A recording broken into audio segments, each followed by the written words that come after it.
보시게 되면은 맹자가 바라보는 효와 한나라 시대 때의 효에 대한 인식의 차이를 아주 선명하게 대조할 수 있는 장면을 제가 끄집어 왔습니다. 효의 대명사는 정삼이라는 사람이에요. 정자, 해동정자라는 말 들어보셨습니까? 삼국사기에 보게 되면 백제 마지막 왕 의자왕이 세자 때는 굉장히 효성스럽다 그래서 해동정자로 불리웠다 이런 말이 있습니다. 해동은 요 한반도를 말하죠. 바다 건너 동쪽에. 정자 그러면 효행의 대명사입니다. 그래서 이 양반은 노노와 맹자에도 출연하는, 아주 많이 출연하는 사람입니다. 맹자의 원류라고도 보기도 하죠. 자, 맹자라고 하는 책 속에 그려지는 정자를 한번 보시고, 그 다음 한나라 책인 유향의 설원이라고 하는 곳에 그려지는 정자의 모습을 한번 보십니다. 어릴 적 이름은 정삼입니다. 아버지 이름은 정석이에요. 자, 맹자 속의 정자 보시겠습니다. 정석이 고요물 좋아했더니 아들인 정자는 차마 고요물 먹지 못했다. 이 차마에다 점 하나 찍어 놓으십시오. 옛날에 효는 바로 이 차마에 있습니다. 차마 어찌하지 못하는 마음. 그건 제자인 공손추가 정삼에게 물었습니다. 불고기하고 고염 가운데 어느 것이 더 맛납니까? 고염 혹시 아십니까? 예, 고염 감 새끼 비슷하다고 생각하시면 돼요. 감, 야생감이라고 생각해도 돼요. 종자는 좀 다르긴 하지만 그러니까 흔하고 맛이 별로 없죠. 근데 유난히 좋아하는 사람만 좋아하는 겁니다. 불고기하고는 비교를 할 수가 없죠. 그러니까 맹자도 이렇게 말을 합니다. 그야 불고기지. 맹자 제자인 공손추가 되묻습니다. 그러면은 정자는 어째서 불고기는 먹으면서 고염은 먹지 않았다는 겁니까? 맹자가 이에 대해서 이렇게 대답을 하죠. 불고기는 누구나 다 좋아하지만 고염은 아버지만 좋아하셨기 때문이다. 누구? 정삼의 아버지. 마치 이름은 휘하지만 성은 휘하지 않는 것과 같으니 성은 같이 쓰지만 이름은 혼자만 쓰는 것이다. 무슨 말인지 알아듣겠습니까? 잘 모르시겠죠? 자, 내가 홍씨라고 그럽시다. 아버지 이름이 함자가 길동이에요. 그럼 어떻게 해요? 아버지를 소개할 적에 홍하고, 홍은 같이 쓰잖아요. 그러니까 그건 높이고 낮추고 할 거 없지. 그러니까 고기는 좋아하는 건 어떻게 해요? 나도 좋아하고 남들도 다 좋아하잖아요. 그래서 그냥 홍이야. 그런데 아버지 성함에 길과 동은 어떻게 해요? 우리 아버지 홍길동 씨야. 이렇게 합니까? 여기서는 길자, 동자다 그러면서 이름을 가리잖아요. 그 가리는 걸 휘한다 그러는 거죠. 그러니까 길자, 동자라고 휘하듯이 그것이 예의이듯이 아버지가 특별히 유난히 뭘 좋아하셔요? 고요물 좋아하셔.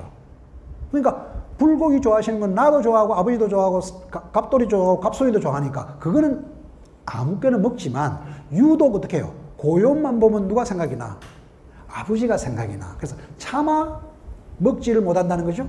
요 차마자가 드는 자리가 뭐라고? 효라는 겁니다. 그러니까 공자와 맹자 시대 때의 효라고 하는 것은 뭐예요? 차마 어찌하지 못하는 마음이죠. 이걸 불인인지심이라 그러죠. 차마 어찌하지 못하는 사람의 마음. 이 차마자에 어떻게 해요? 사랑이 들어있는 거죠.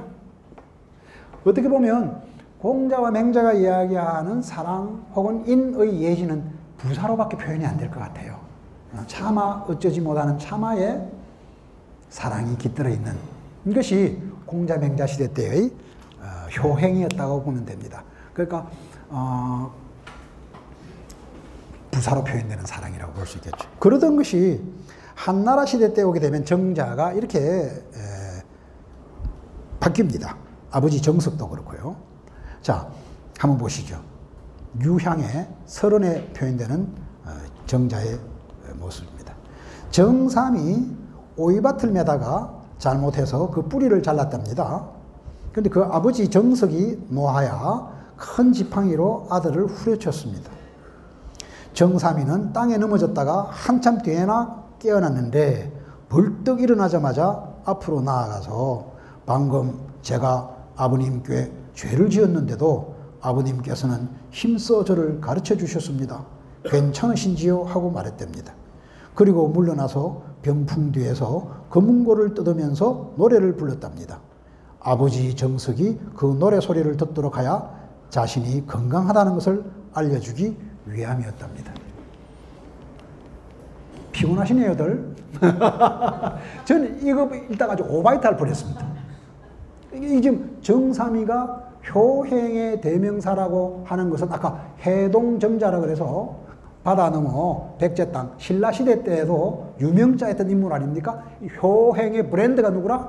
정삼이야. 정삼인데 노노나 맹자 속에서 정삼이 아버지인 정석이도 공자의 제자거든요. 이 양반은 오히려 뭐예요? 장자풍의 인사였다고. 광사의 일원을 뜻이 높아서 깔기단 양반의 대명사가 이 정삼의 아버지인 정석이야. 그런데 그러한 정석과 정삼의 관계가 한나라 시대 때 와서는 어떤 식으로 설화화됐냐면 이런 진짜 가부장 중에 이런 가부장이 없죠. 글 서술 자체가 이렇습니다. 그래서 아버지는 하나 폭력적인 아버지가 되고 정삼의 효라고 하는 것은 어떻게 굴종에 아버지의 비위를 맞추는 이런 식으로 타락된 형태인데 이러한 타락된 형태의 삼강의 부자관계가 효행의 이름으로 널리 펼쳐져 나갑니다. 더욱이 한나라 때의 군주들 이름에 황제들 이름에 앞에 효자가 대명사로 붙어 나가죠. 효문제, 효무제 이런 표현 보셨지 않습니까? 그러니까 본인 스스로들이 효를 자처하는 거죠. 그러니까 너희들 뭐 하라는 거야? 충하라는 거죠.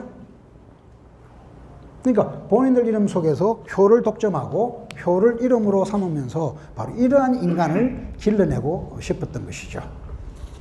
전국시대 불효를 보게 되면요, 이런 것이 불효라고 이야기가 나와 있는데, 첫 번째, 일마다 부모 뜻을 곡진히 따르다가 부모를 불의에 빠뜨리는 짓이 불효라고 이야기가 나옵니다.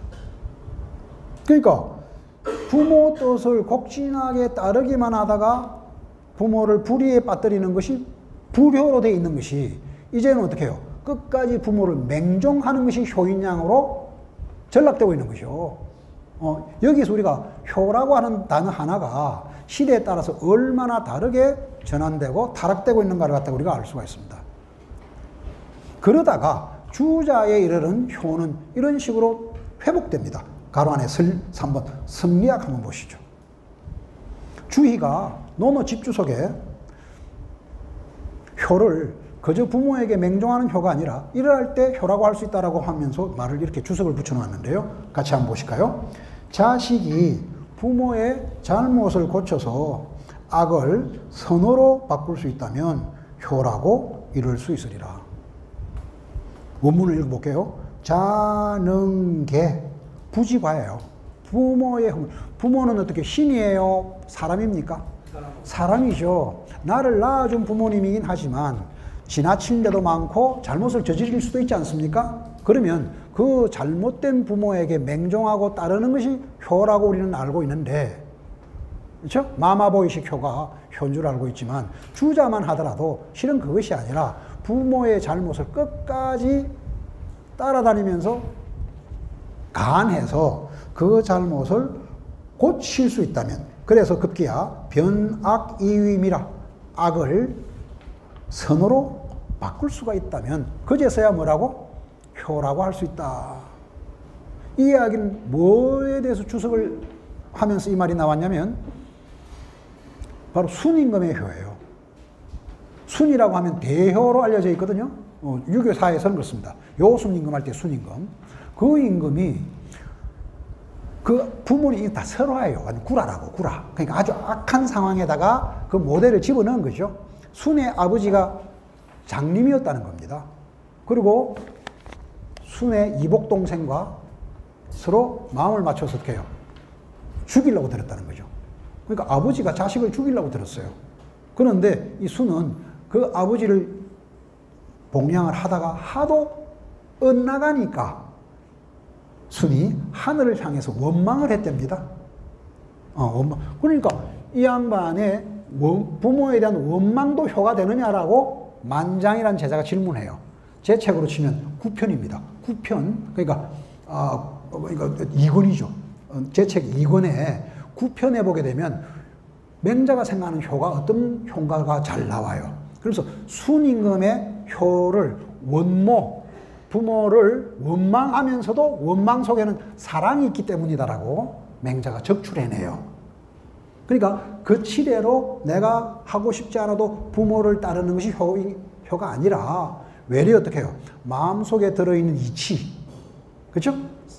이치를 부모님을 설복을 해서 올바른 길로 부모를 이끌어 나가는데 그 와중에 아픔이 없을 수가 없고 고통이 없을 수가 없지 않겠습니까?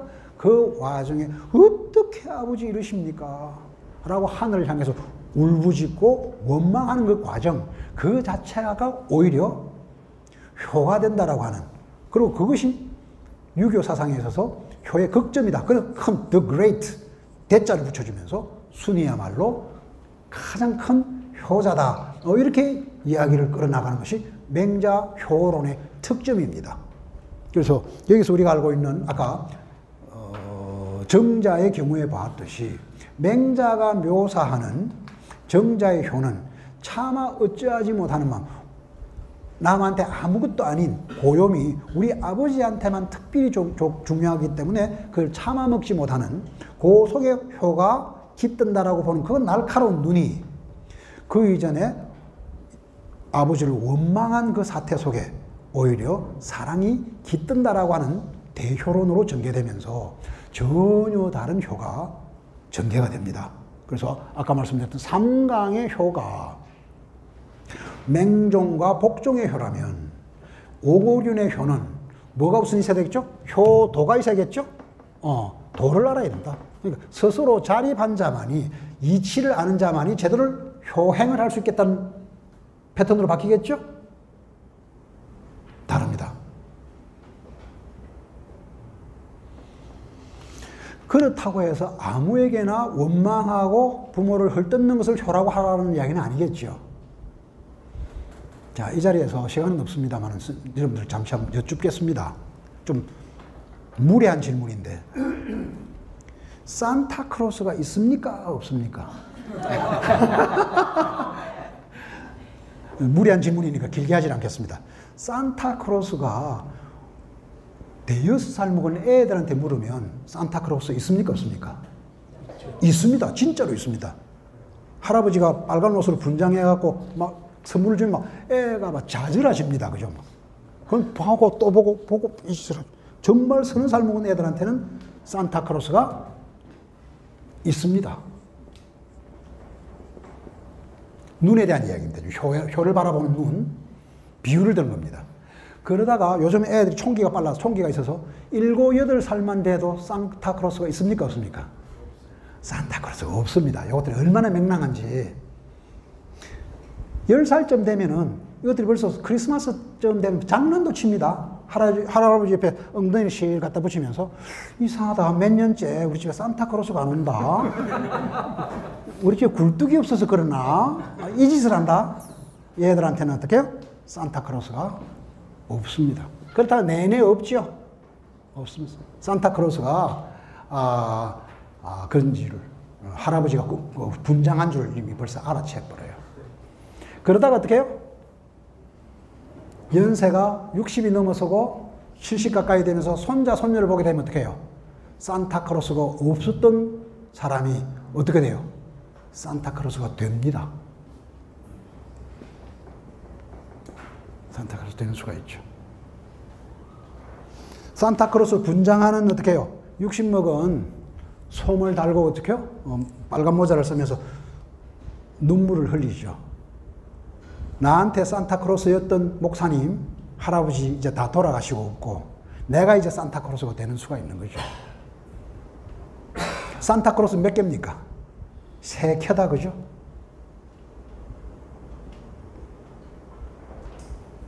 금강경이라고 하는 책 속에 이게 눈을 5가지로 이야기하는 대목이 나와요.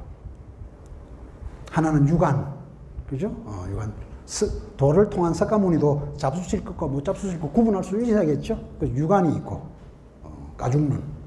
그 다음에 천안이래요. 하늘 천자, 눈 안자. 내비게이션 같은 게 천안이겠죠. 하늘 눈이라니까.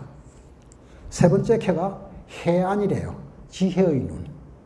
네 번째 켜가 법안이랍니다. 다르마, 불법의 눈.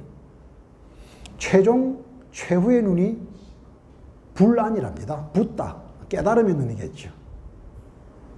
그러니까 부처가 이야기하는 5켜의 눈은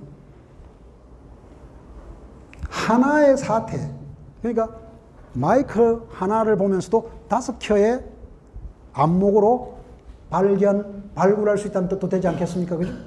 어떤 것인지 잘 모르긴 하나 경박한 눈이 아니라 심후한 눈이면 분명한 거 아니겠어요?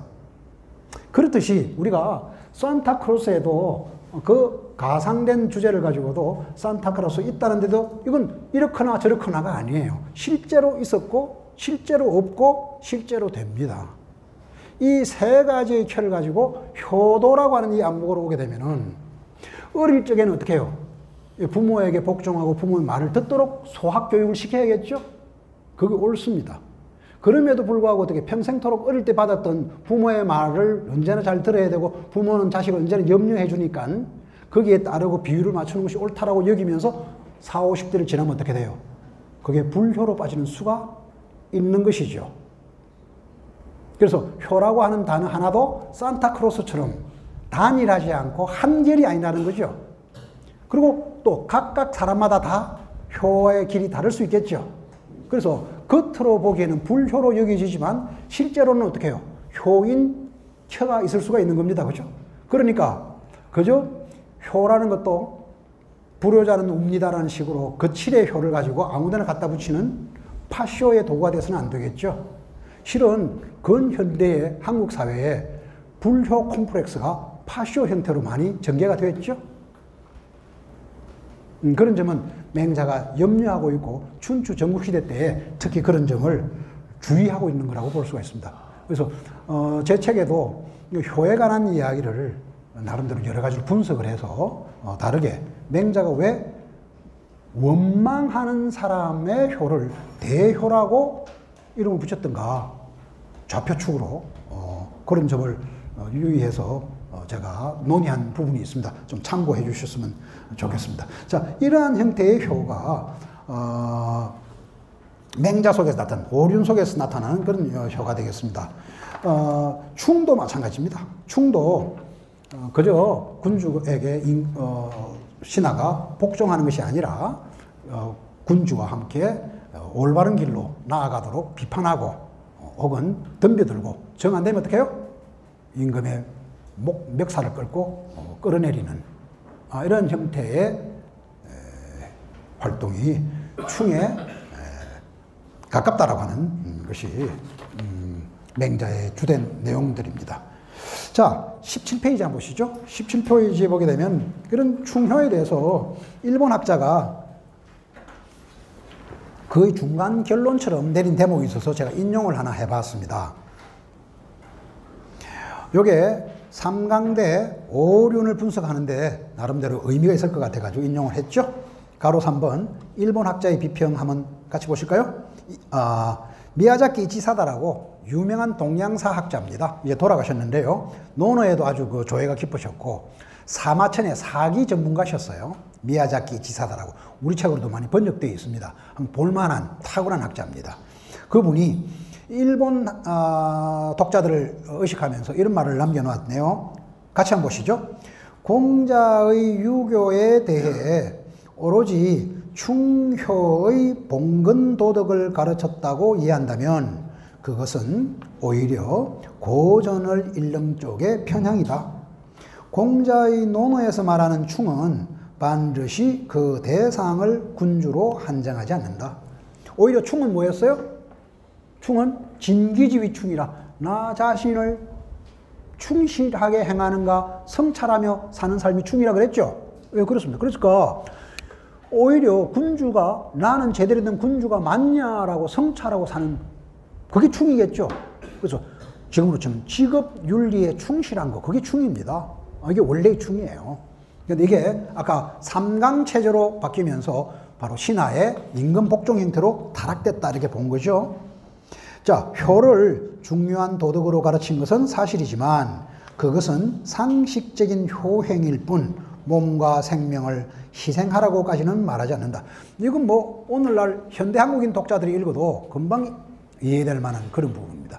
자, 이런 점에서 우리가 유의하면 좋겠죠. 자, 그러면 시간은 뭐 조금 지났는데 아까 세종께서 삼강행실도를 가지고 어떤 사회를 부식하려고 했던가, 세종의 프로그램이 어떤가를 잠시 눈팅이라도 좀 하고 넘어가야 되지 않겠습니까? 다음 시간에 읽어도 되는데 그때는 이미 이런 부음이 또 깔아앉았을 테니까 또 다른 이야기를 해야 될 테니까 너무 길게 이야기를 못하니까 시간이 지났지만 한번 읽어보십시다.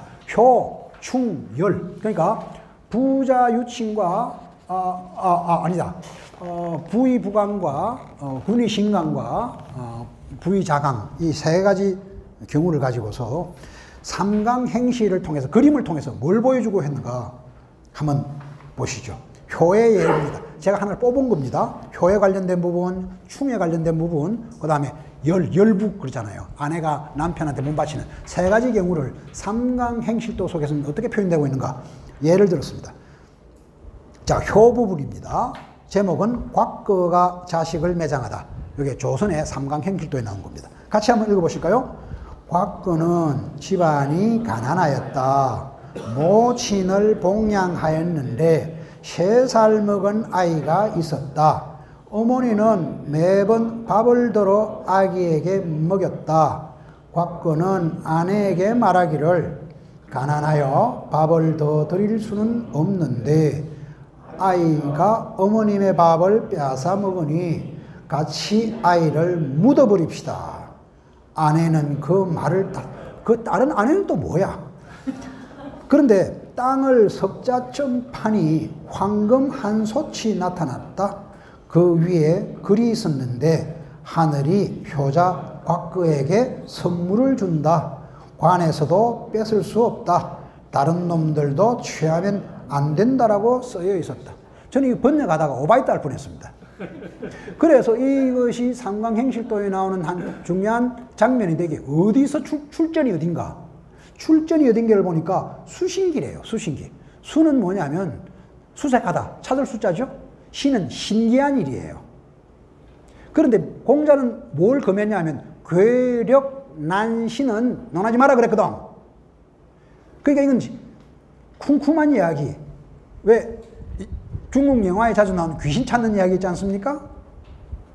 이런 식의 이야기에 있던 것들을 뽑아낸 거예요. 이게 어디 썬데이 서울에 있는 내용을 뽑아가지고 여기에서 안 하게 되면 아까 뭐라 그랬죠? 강상죄로 조졌다고. 잘 봐요. 이걸 범하면 강상죄라고 하는 삼강 오상죄라는 거죠. 이 삼강 이게 그냥 권고사항이 아닙니다.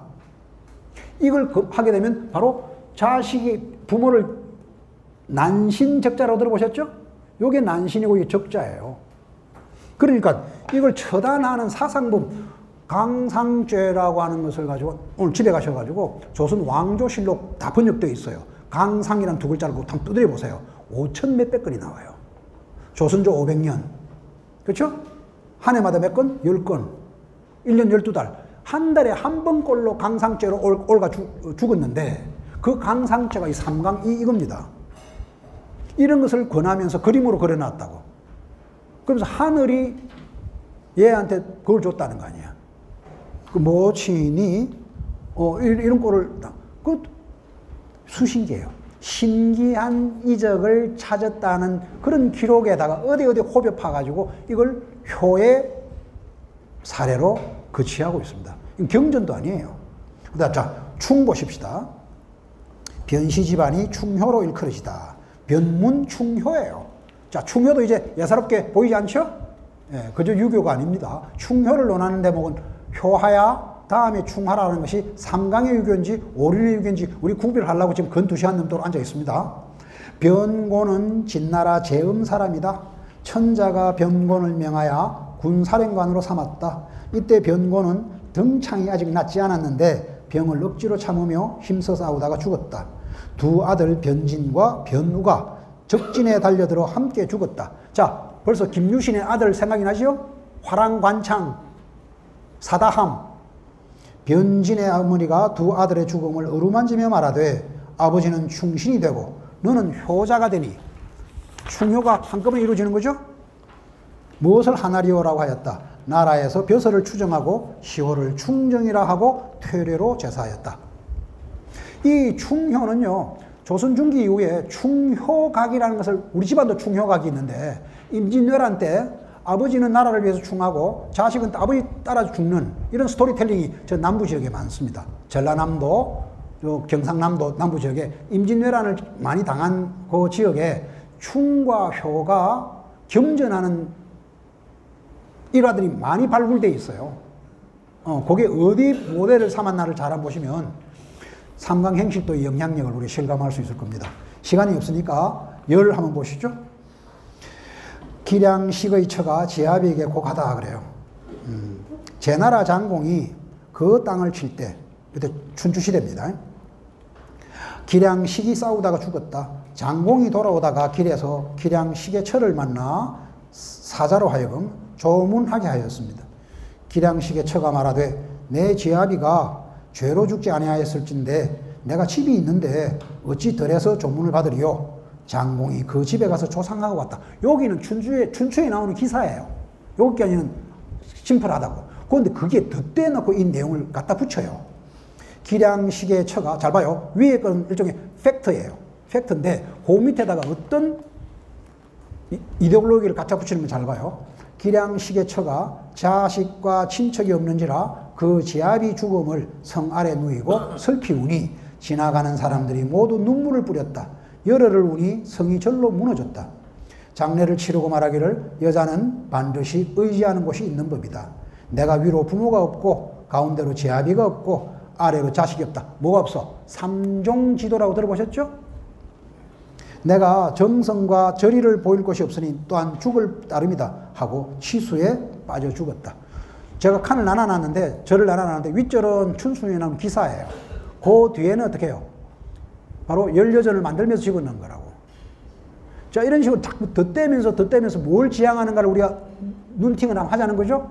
과연 세종께서 삼강행실도판을 통해서 만들고자 하는 나라가 어떤 나라였는지 좀 다르게 한번 보셔야 돼요.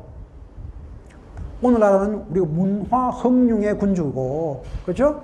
한글을 창제하신 성군이시지만 역시 그분은 조선 초기의 한 권력자이시기도 했어요. 그리고 우리가 다면체로 볼 만하다는 거죠.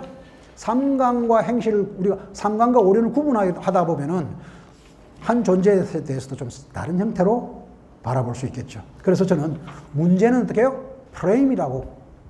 어떤 프레임으로 사건 혹은 사상사를 바라보느냐에 따라서 전혀 다른 유교, 전혀 다른 정치가, 전혀 다른 세태를 발견할 수 있고, 이것이 또 역시 공부하는 유익이 되겠죠. 그래서 시간이 거의 10분 넘었습니다만은 요컨대 제가 맹자를 쓰는 이유는, 맹자를 집필한 까닭은 우리한테 아직 낯익은 몹시 낯이 있고 그래서 이를 갈고 침을 뱉었던 유교에는 껍데기를 벗겨놓으면 또 다른 캐가 분명히 있고, 그걸 제가 발견했고 발굴해서 오늘날 언어로 여러분들과 함께 하자고 제시한 것이 제가 쓴 마음의 정치학이라는 것이 되겠죠. 그래서 전체적인 틀로 치면 삼강과 오륜이 다르고 요 두 관점만 갖고 우리가 동양사상사를 좀 훑어보게 되면은 거기에서 색다르고 전혀 다른 꿈과 이상, 그리고 실패, 그리고 권력 대 저항의 다양한 기량관계를 추출해낼 수 있다. 앞으로 이제부터 우리는 공부를 더 할 필요가 있으리라는 것을 제시했다, 이렇게 볼 수도 있겠죠. 분명히 오늘 테마는 질문이 많으실 테마입니다. 그리고 어떤 부분은 저도 여러분들 질문을 통해서 그럴 수도 있겠네, 분명히 배울 게 있을 텐데 오늘 시간 관계를 이렇게 하고 또 다음 시간에 다른 주제를 가지고 이야기하는 와중에 또 이야기를 나누도록 하겠습니다.